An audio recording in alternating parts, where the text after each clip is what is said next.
الحمد لله نحمده ونستعينه ونستغفره ونؤمن به ونتوكل عليه ونعوذ بالله من شرور أنفسنا ومن سيئات أعمالنا من يهده الله فلا مضل له ومن يضلله فلا هادي له ونشهد أن لا إله إلا الله وحده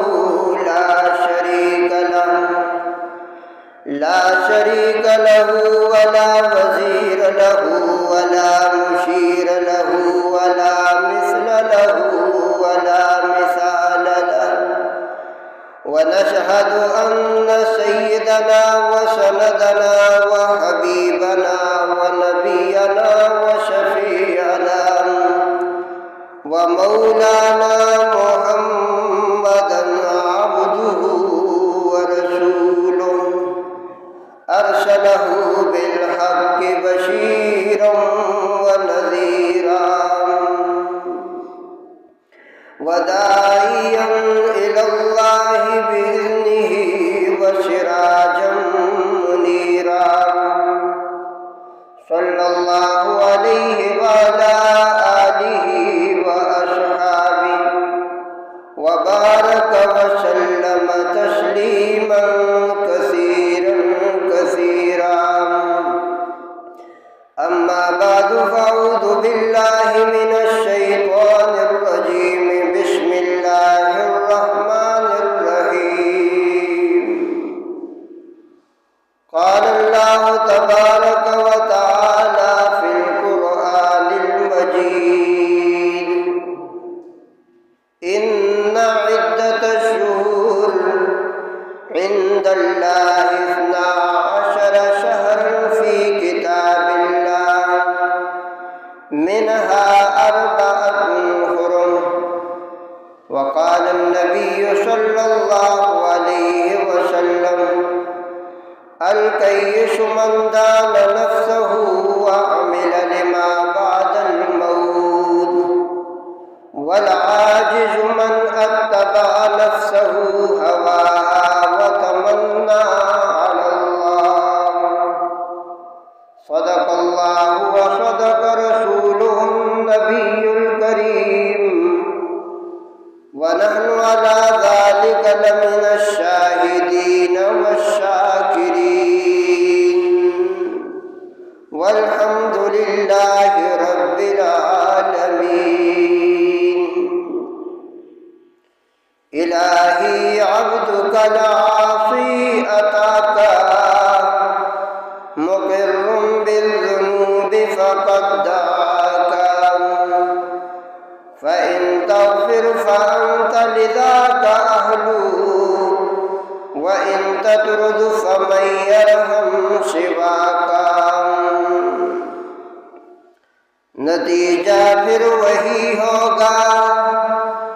نتیجہ پھر وہی ہوگا سنا ہے سال بدلے گا پرندے پھر وہی ہوں گے شکاری جال بدلے گا نتیجہ پھر وہی ہوگا سنا ہے سال بدلے گا پرندے پھر وہی ہوں گے شکاری جال بدلے گا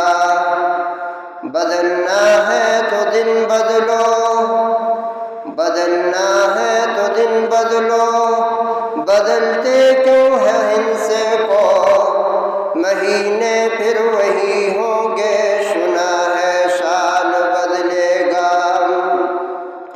وہی حاکم وہی غربت وہی قاتل وہی غاصب وہی حاکم وہی غربت وہی قاتل وہی غاصب بتاؤ کتنے سالوں میں ہمارا حال بدلے گا نتیجہ پھر وہی ہوگا سنا ہے سال بدلے بدلے گا، پرندے پھر وہی ہوں گے، شکاری جال بدلے گا۔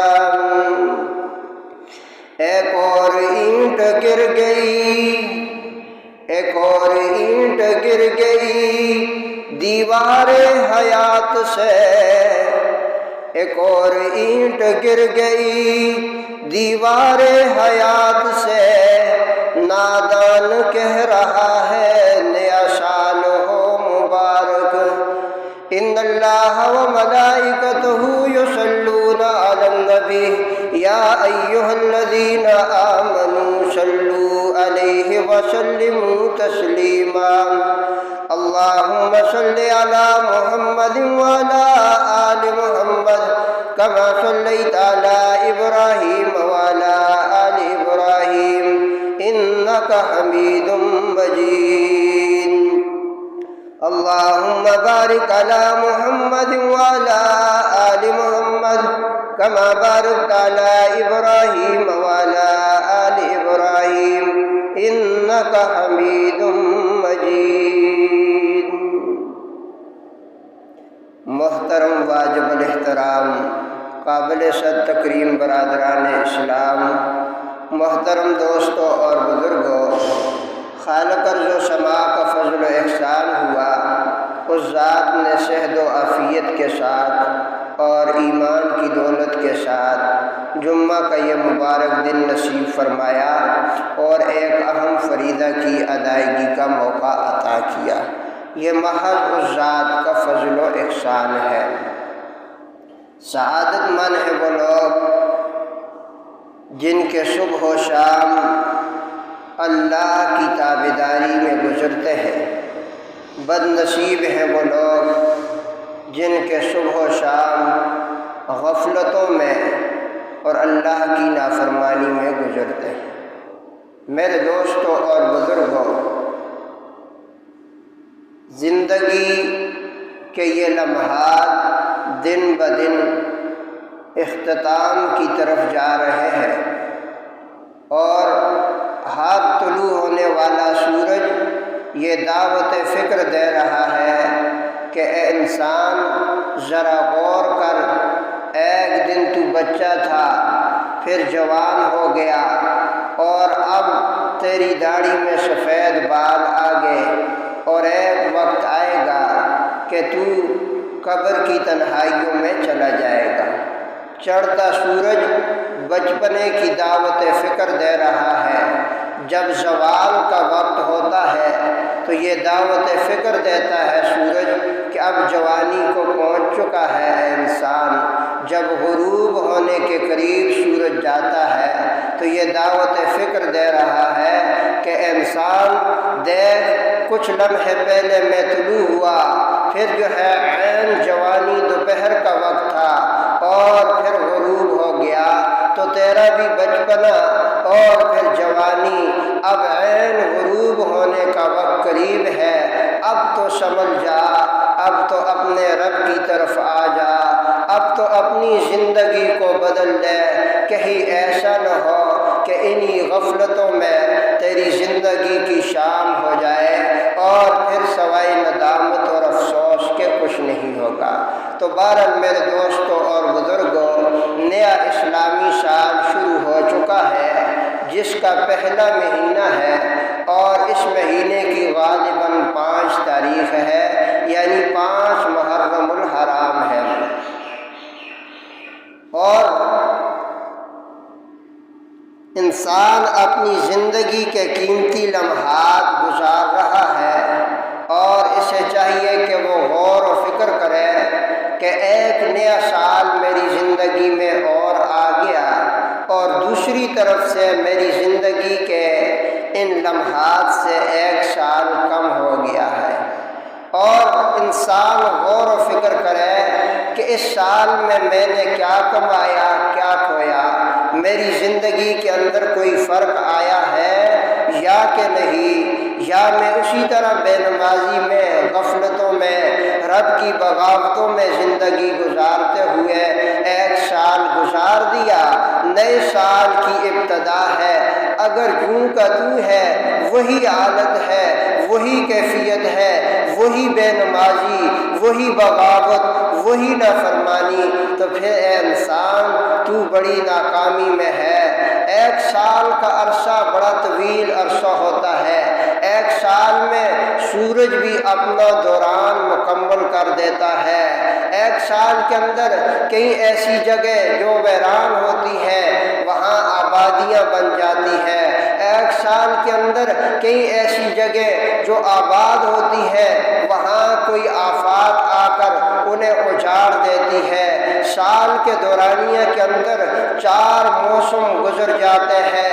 ہمارے کتنے عزیز، ہمارے رشتہ دار، ہمارے دوست 1 سال کے اندر ہمیں دارغ مفارقت دے چکے ہوتے ہیں۔ 1 سال کے دورانیہ میں کتنے ہی ایسے لوگ جو دنیا میں نئے آ چکے ہوتے ہیں، یعنی نئے کئی بچوں کی آمد و پیدائش ہو چکی ہوتی ہے۔ یعنی 1 سال کا عرصہ کوئی مختصر عرصہ نہیں ہے، یہ ایک طویل دورانیہ ہے۔ اگر 1 سال گزرنے کے باوجود بھی ہم وہی کے وہی ہے، وہی بغاوت ہے، وہی غفلت ہے، وہی رب کی ناراضگی والے اعمال ہیں، تو میرے دوستوں اور بزرگوں ہم انتہائی گھاٹے میں ہیں، ہم انتہائی نقصان میں ہیں۔ نئے سال کی ابتدا میں یہ عہد کریں کہ رب ذوالجلال جو ہو چکا غفلتوں میں، جو نادانیوں میں ہو چکا، اب ہم آئندہ کے لیے یہ عہد کرتے ہیں ہم سے نماز نہیں رہے گی، ہم سے اعمال صالحہ نہیں رہیں گے، ہم قبر و آخرت کی تیاری کی فکر کریں گے۔ اگر اس عہد کے ساتھ، اس جذبے کے ساتھ نئے سال کی ابتدا کریں گے تو اللہ سے امید ہے ہماری زندگی میں فرق آئے گا، ہماری زندگی میں ایک تبدیلی آئے گی، ہم اللہ کی طرف رجوع کر جائیں گے۔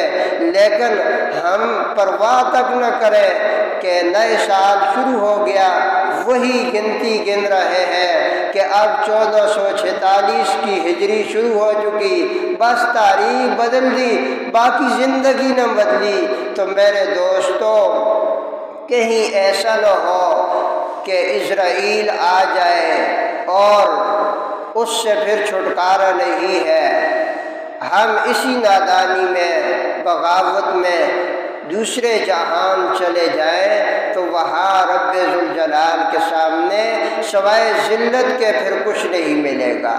اس لیے کہا جاتا ہے کہ آنے کی ترتیب ہے کہ پہلے دادا آتا ہے، پھر باپ آتا ہے، پھر بیٹا آتا ہے، پھر پوتا آتا ہے، لیکن جانے کی کوئی ترتیب نہیں ہے۔ دادا گھر میں ہوتا ہے اور پوتا چلا جاتا ہے، باپ گھر میں ہوتا ہے، جوان بیٹا قبر کی تنہائیوں میں چلا جاتا ہے۔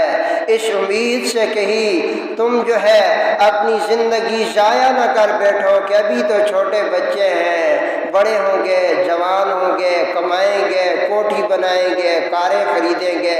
اس غفلت میں، اس امید میں کہیں ایسا نہ ہو کہ اچانک موت آ جائے، ساری امیدوں پہ پانی پھر جائے۔ اسلام یہ نہیں کہتا کہ تم کماؤ نہ، محنت مزدوری نہ کرو، مال و دولت نہ کماؤ، اس سے اسلام منع نہیں کرتا۔ اسلام اس کی تاکید کرتا ہے کہ حلال کماؤ، حلال کمانے والا اللہ کا دوست ہے۔ لیکن اسلام اس بات پہ تنبیہ کرتا ہے کہ صرف دنیا ہی کے ہو کر نہ رہ جاؤ، اللہ کو بھول نہ جاؤ، دنیا کی کمائی میں اتنے مگن ہو کر اللہ کو بھلا دینا، اس پہ اسلام تنبیہ کرتا ہے کہ ایسی زندگی ناکامی کی زندگی ہے۔ میرے دوستوں اور بزرگوں، ہم اپنی زندگی کے مقصد پہ غور و فکر کریں کہ ہم دنیا میں کس مقصد کے لیے آئے تھے اور ہم کیا کر رہے ہیں۔ جب انسان تنہائی میں بیٹھ کر اپنا حساب کرے گا کہ ہم آئے کس کے لیے تھے اور کر کیا رہے ہیں، تو میرے دوستو اللہ سے امید ہے کہ اس دل کے اندر ایمان کی جڑیں مضبوط ہوں گی اور اس کو اپنے آنے کی فکر لگ جائے گی۔ لیکن وہ سوچے ہی نہ، تنہائی میں بیٹھ کر اپنے گناہوں میں گزاری ہوئی زندگی پر ندامت کے آنسو ہی نہیں بہاتا، تو اسے کب ہدایت ملے گی؟ اور ہدایت ملے گی بھی تب جب یہ بندہ اللہ کی بات سنے، اللہ کی محفلوں میں بیٹھے، اللہ والوں کے قدموں میں بیٹھ کر اللہ کا دین سنے گا، ہدایت آئے گی۔ ہدایت ایسے تو نہیں آتی کہ داڑھی پگڑی کو دیکھ کر کتوں کی طرح بھوکنا شروع کر دے، ایسے لوگوں کو کبھی ہدایت نہیں ملتی۔ میرے دوستو، آج کا المیہ یہ ہے کہ ہمارا نوجوان طبقہ جو ہے اس کو مغرب نے اس پہ اتنی محنت کی کہ اب وہ داڑھی کو دیکھ کر، پگڑی کو دیکھ کر آپے سے باہر ہو جاتا ہے، اسے غصہ آ جاتا ہے اور طرح طرح کی جو ہے اعتراض اور باتیں کرتا ہے۔ یہی وجہ ہے آج کے نوجوان دین سے باغی ہوتے جا رہے ہیں، کیونکہ انہیں داڑھی پگڑی سے، دین کی محفلوں سے، مسجد سے بغض ہے، نفرت ہے۔ یہاں ان محفلوں میں بیٹھنا انہیں پسند نہیں ہے۔ پھر کیا خاک ہدایت آئے گی؟ کیا خاک اللہ کی محبت اس کے دل میں آئے گی؟ جب بار بار اللہ کا تذکرہ سنیں گے، آخرت کی فکر سنیں گے، تو تب جا کر آخرت کی فکر پیدا ہوگی۔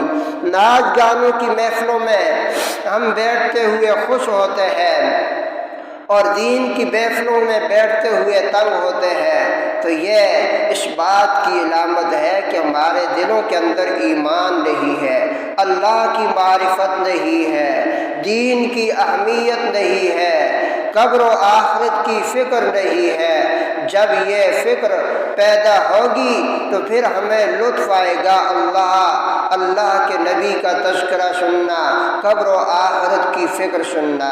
تو اللہ سے دعا کریں کہ اللہ ہمارے دلوں کو ایمان سے منور کرے۔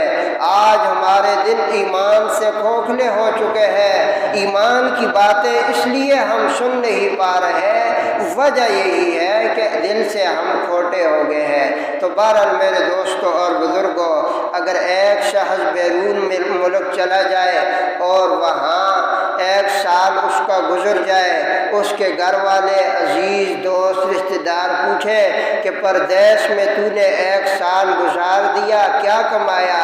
وہ کہے کہ وہ کچھ نہ کما سکا، جو میں پیسے لگا کر وہاں گیا وہ بھی واپس نہیں کر سکا، اتنا بھی نہ کما سکا کہ اپنے ٹکٹ و ویزے کا جو خرچہ ہے وہ حاصل کر سکوں۔ سارے اس پہ افسوس کرتے ہیں، کہتے ہیں کہ تف ہو، افسوس ہو، بیوی بچوں سے، والدین سے، گھر سے دور رہ کر، پردیس میں رہ کر بھی تو عیاشیاں کر رہا ہے اور کچھ کما نہیں رہا، کچھ تو نے کمایا نہیں، تجھ پہ تف ہے، افسوس ہے۔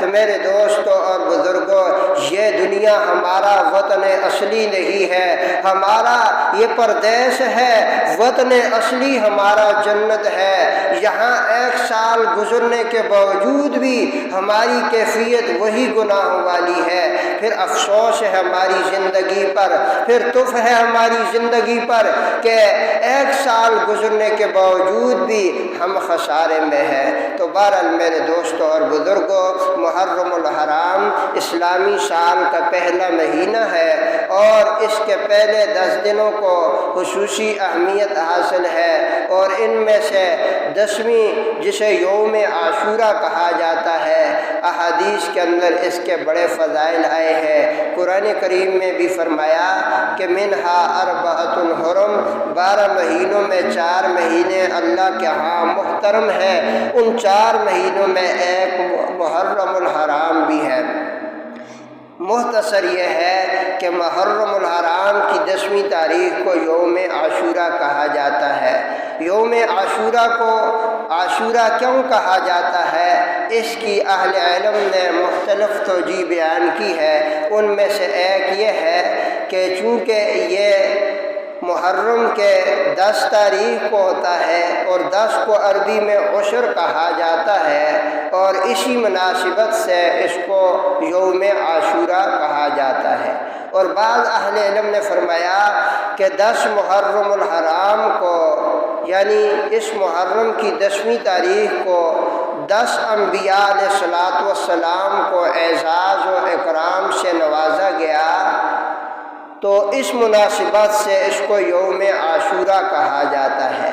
اور بعض اہل علم نے فرمایا کہ اس امت محمدیہ کو 10 خاص فضیلتیں عطا کی گئی، ان میں سے جو 10ویں فضیلت ہے کہ اس امت کو یوم عاشورہ کا دن دیا گیا، تو اس مناسبت سے اس دن کو یوم عاشورہ کہا جاتا ہے۔ اور فرمایا کہ یوم عاشورہ یہ اسلام سے قبل بھی محترم تھا یا اسلام کے بعد؟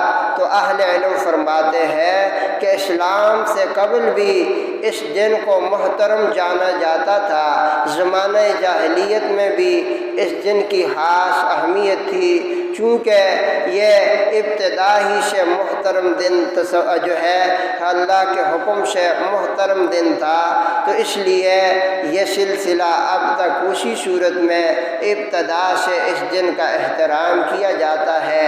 اب بھی جو ہے اس دن کو محترم جانا جاتا ہے، اور اس دن میں جو خاص واقعات رونما ہوئے، فقی ابو لیث سمرقندی رحمہ اللہ روایت نقل کرتے ہیں حضرت ابن عباس کی سند سے۔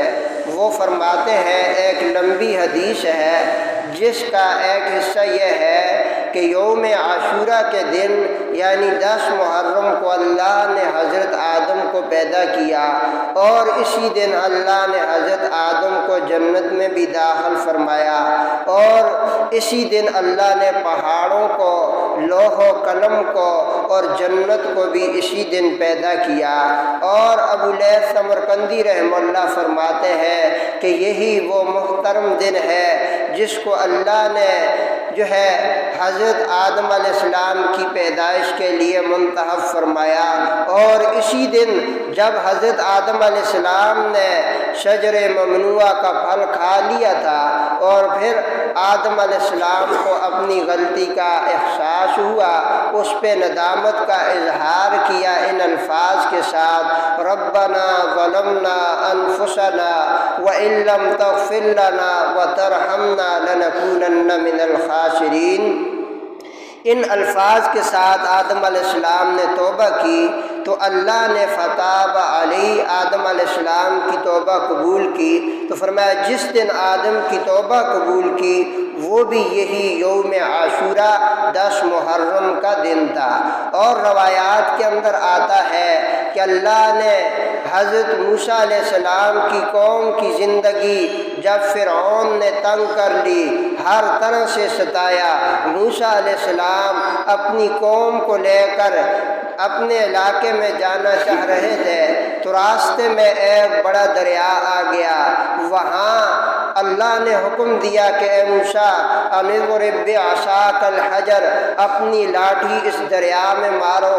دریا میں 12 راستے بن گئے، موسیٰ علیہ السلام دریا سے پار ہو گئے۔ فرعون دریا کے اندر جب داخل ہوا اپنی تمام فوج کے ساتھ، اسی دن فرعون غرق ہوا، اور موسیٰ علیہ السلام اور ان کی قوم بنی اسرائیل کو نجات ملی۔ فرمایا وہ بھی یوم عاشورہ 10 محرم کا دن تھا۔ اس کے علاوہ ایسے کئی واقعات لکھے ہوئے ہیں۔ فرمایا کہ نوح علیہ السلام نے کئی عرصے سے اپنی قوم کو سمجھایا کہ اے میری قوم، اللہ کی نافرمانی نہ کرو، بغاوت نہ کرو۔ قوم کو کئی سالوں تک سمجھاتے رہے، قوم نہ مانی۔ اللہ کا جب عذاب آیا جسے طوفان نوح سے یاد کیا جاتا ہے، اور طوفان نوح میں تمام اللہ کے باغی غرق ہو گئے، اور اہل ایمان نوح علیہ السلام کے ساتھ کشتی میں سوار ہو گئے، اور اللہ نے جس دن نوح علیہ السلام اور ان کے ساتھ اہل ایمان کو اس طوفان سے بچایا، وہ بھی یوم عاشورہ 10 محرم کا دن تھا۔ اور فرمایا کہ اللہ نے حضرت ادریس علیہ السلام کو رفعت مکانی سے نوازا۔ قرآن کریم میں ہے وَاذْكُرْ فِي الْكِتَابِ إِدْرِيسَ إِنَّهُ كَانَ صِدِّيقًا نَبِيًّا وَرَفَعْنَاهُ مَكَانًا عَلِيًّا۔ روایت کے اندر آتا ہے کہ موسیٰ علیہ السلام کی طرح ادریس علیہ السلام کو بھی زندہ آسمانوں پہ اٹھایا گیا۔ فرمایا جس دن ادریس علیہ السلام کو رفعت مکانی سے نوازا گیا وہ بھی یوم عاشورہ 10 محرم کا دن تھا۔ روایت کے اندر آتا ہے کہ حضرت عیسیٰ علیہ السلام کو جب یہودیوں نے سولی پہ چڑھانے کا ارادہ کیا، اللہ تعالیٰ نے ان کو زندہ آسمانوں پہ اٹھایا تو وہ بھی 10 محرم کا دن یوم عاشورہ کا دن تھا۔ اسی طرح روایت میں آتا ہے، فقیہ ابو لیث سمرقندی رحمہ اللہ وہ فرماتے ہیں کہ اللہ تعالیٰ نے حضرت ایوب علیہ السلام کو ایک بہت بڑے امتحان میں ڈال دیا کہ ان کے بدن کو ایک بیماری لگ گئی، بدن میں بہت سخت وہ بیماری پھیل گئی۔ حضرت ایوب علیہ السلام نے اس امتحان و آزمائش میں صبر کیا اور پھر انہوں نے دعا کی کہ اللہ اب مجھے بہت تکلیف ہو رہی ہے، تو اس امتحان سے مجھے نجات دے۔ فرمایا ایوب علیہ السلام کو اللہ نے اس امتحان میں کامیاب کر کے اس بیماری سے نجات دی، وہ بھی یوم عاشورہ 10 محرم کا دن تھا۔ حضرت داؤد علیہ السلام بھی ایک امتحان میں آئے۔ قرآن کریم میں سورہ صاد میں ہے کہ حضرت داؤد علیہ السلام نے اللہ سے دعا کی تو اللہ نے ان کو اس امتحان و آزمائش سے نجات دی، وہ بھی 10 محرم یوم عاشورہ کا دن تھا۔ اور اسی طرح حضرت یونس علیہ السلام مچھلی کے پیٹ میں جب چلے گئے تو اللہ نے حضرت ایوب علیہ السلام کو مچھلی کے پیٹ سے جب نجات دی تو فرمایا وہ بھی یوم عاشورہ 10 محرم کا دن تھا۔ حضرت یونس علیہ السلام کی قوم پر اللہ کی طرف سے عذاب کی نشانیاں جب ظاہر ہوئی، عذاب کی علامات ظاہر ہوئی تو حضرت یونس علیہ السلام کی تمام قوم ایک کھلے میدان میں جمع ہو کر رو کر گڑ گڑا کر اللہ سے معافی مانگی تو وہ آیا ہوا عذاب جس دن ٹلا تو وہ بھی 10 محرم یوم عاشورہ کا دن تھا۔ اسی طرح روایت کے اندر آتا ہے کہ حضرت ابراہیم علیہ السلام کی پیدائش بھی 10 محرم یوم عاشورہ کو ہوئی، اور آپ کو خلیل اللہ کا لقب جب اللہ نے عطا کیا وہ بھی یوم عاشورہ ہی کا دن تھا۔ اور ایک روایت میں ہے کہ نمرود نے جب ابراہیم علیہ السلام کو آگ میں ڈالا اللہ نے اس آگ کو گلزار بنا دیا، وہ بھی یوم عاشورہ 10 محرم کا دن تھا۔ اور ایک روایت میں یہ بھی ہے کہ اصحاب کہف کی سال میں ایک دفعہ کروٹ بدلی جاتی تھی اللہ کے حکم سے۔ یہ کچھ اللہ والے تھے جو روپوش ہو گئے تھے اور سال میں ایک دفعہ فرشتے ان کی کروٹ بدلتے، تو جس دن کا اللہ نے انتخاب فرمایا کہ اس دن ان کی کروٹ بدلی جائے وہ بھی یوم عاشورہ 10 محرم کا دن تھا۔ میرے دوستو اس کے علاوہ ایسے کئی جو ہے روایات کے اندر واقعات آتے ہیں کہ بڑے بڑے عظیم واقعات کے لیے اللہ نے یوم عاشورہ 10 محرم کا انتخاب فرمایا۔ شہید کربلا نواسہ مصطفیٰ حضرت امام حسین رضی اللہ تعالیٰ عنہ کو اللہ نے شہادت کے عظیم منصب پہ فائز فرمایا تو وہ بھی 10 محرم یوم عاشورہ کا دن تھا کہ اللہ نے اپنے محبوب کے نواسے کو شہادت کے عظیم منصب سے سرفراز فرمایا، تو جس دن کا انتخاب فرمایا وہ بھی 10 محرم ہی کا دن تھا۔ حضرت تھانوی رحمہ اللہ فرماتے ہیں قیامت کا ہولناک واقعہ سورہ اسرافیلی جب پھونکا جائے گا تو وہ بھی یوم عاشورہ کا دن ہوگا۔ صبح کے وقت 10 محرم ہوگا، جمعہ کا دن ہوگا، لوگ اپنے معمول کے مطابق اپنے کام کاج کے لیے گھر سے نکلیں گے، آہستہ سے سورہ اسرافیلی کی آواز شروع ہوگی اور یہ آواز بڑھتی جائے گی، زمین و آسمان پھٹ جائیں گے، گے، پھر لوگ بھی فنا ہوتے جائیں گے۔ فرمایا وہ جو دن ہے قیامت کا ہولناک واقعہ وہ بھی یوم عاشوراء 10 محرم کا دن ہوگا۔ اور میرے دوستوں اور بزرگوں، اس دن کو ازل ہی سے ایک خاص اہمیت حاصل ہے، یہ محترم دن ہے۔ اس دن کا اہتمام شریعت نے 2 کاموں کا حکم دیا کہ اس دن میں یا تو روزہ رکھا جائے اور یا اپنے گھر والوں پر فراخی کی جائے۔ مختصر خلاصہ یہ ہے کہ حضور علیہ الصلوۃ والسلام 10 محرم کو قبیلہ بنی سلمہ کے کچھ لوگ آپ کے پاس آئے۔ آپ نے ان سے پوچھا کہ تمہارا روزہ ہے؟ انہوں نے کہا روزہ تو نہیں ہے۔ حضور نے فرمایا کہ اب دن کا جو باقی حصہ ہے اس میں کچھ کھانا پینا نہیں ہے، اور باقی اس دن کی قضا یعنی پھر دوسرے دنوں میں اس کا روزہ رکھنا ہے۔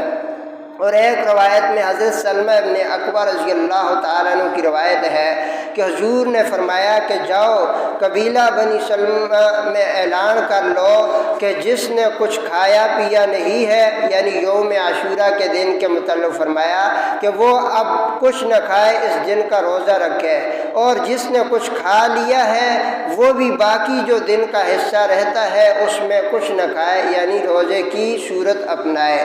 اور ایک روایت میں ہے کہ محرم کا روزہ ابتداءً یعنی کہ رمضان کے روزے کی فرضیت سے پہلے محرم کا روزہ فرض تھا۔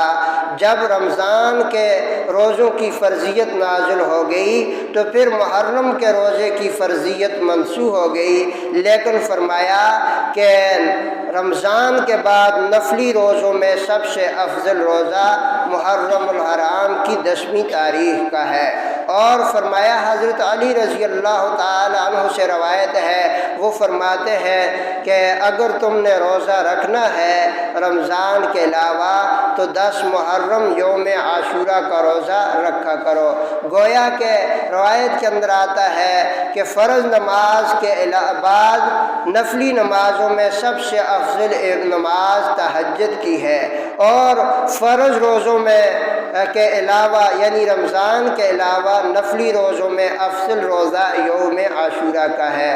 اور ایک حدیث شریف میں یہ بھی ہے، حضور جب ہجرت کر کے مدینہ منورہ تشریف لائے تو وہاں آپ صلی اللہ علیہ وسلم پہلے مکہ میں بھی اس دن کا روزہ رکھا کرتے تھے، لیکن مدینہ میں آئے تو دیکھا یہودیوں کا بھی روزہ تھا۔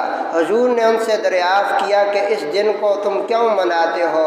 ان نے کہا کہ اس دن ہمیں فرعون سے نجات ملی، ہم بطور شکرانہ اس دن روزہ رکھتے ہیں۔ اور حضور نے فرمایا کہ ہم بنسبت ان لوگوں کے موسیٰ کے زیادہ قریب ہیں، لہذا حضور نے فرمایا اس دن کا روزہ رکھو۔ آئندہ سال اگر میں زندہ رہا، حضور نے فرمایا 9، 10 یا 10، 11 کا روزہ رکھوں گا، یعنی تاکہ ہماری یہود کے ساتھ مشابہت نہ ہو۔ وہ 10 کا رکھتے ہیں تو ہم ایک اور ملا دیں گے، یا 9، 10 یا 10، 11۔ اور ایک روایت میں آپ صلی اللہ علیہ وسلم نے فرمایا کہ جو شخص یوم عاشوراء کا روزہ رکھے گا، مجھے اللہ سے امید ہے کہ اللہ اس کے 1 سال آئندہ کے صغائر کو معاف کریں گے۔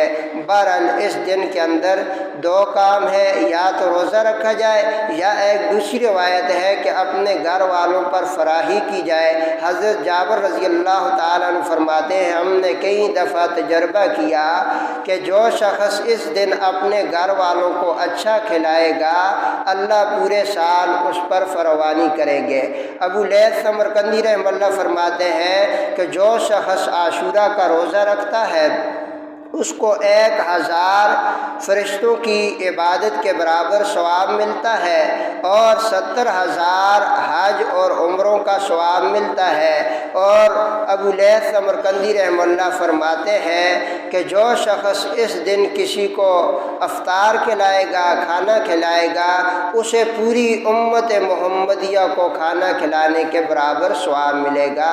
بہرحال یہ دن بڑا محترم دن ہے، اس دن کے اندر جو ہے گناہوں سے بچنے کی کوشش کی جائے، اور اسی طرح اس دن کا احترام کیا جائے۔ جیسے کہا جاتا ہے کہ جس دن کی فضیلت ہے ثواب کے اعتبار سے وہ بڑھ جاتا ہے، ایسے ہی اگر اس دن گناہ کیے جائے تو وہ گناہ کا درجہ بھی زیادہ سخت ہو جاتا ہے۔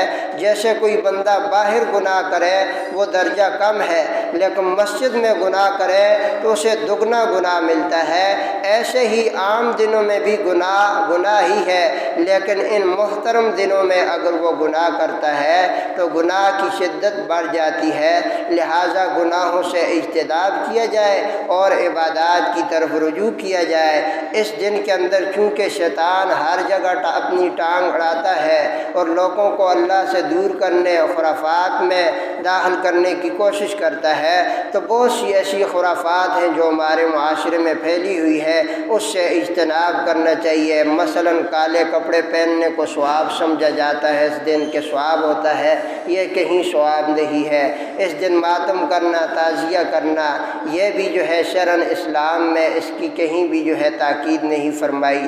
اس دن کو چھٹی منانا یہ بھی جو ہے کئی اعتبار سے خرابی کا باعث ہے۔ یعنی اس دن جو لوگ چھٹی مناتے ہیں صبح کی نماز تو وہ اکثر پڑھتے ہی نہیں، دن بھر وہ ٹی وی پہ بیٹھ کر جو ہے وہ ماتم دیکھتے رہتے ہیں، تو برائی کو دیکھنا یہ بھی برا ہے۔ اور دوسرا یہ ہے کہ بہت سے لوگ چھٹی منا کر ان چیزوں میں شامل ہو کر مزید ان کو تقویت دیتے ہیں، تو یہ تمام چیزیں خرافات میں ہے، ان تمام چیزوں سے اجتناب کیا جائے۔ ہمارے دین نے ہمیں اس دن کے اندر دو چیزوں کا حکم دیا ہے، یا تو روزہ رکھنے کی کوشش کی جائے، اگر روزہ نہیں رکھ سکتا تو اپنے گھر والوں کو اچھا کھلائے، غرباء اور مساکین کے سر پہ دست شفقت رکھے۔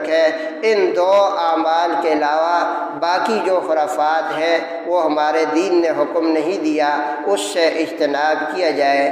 اللہ سے دعا فرمائے کہ اللہ ہمیں صحیح معنوں میں دین کی سمجھ عطا فرمائے اور دین پہ چلنے کی توفیق عطا فرمائے۔ سنت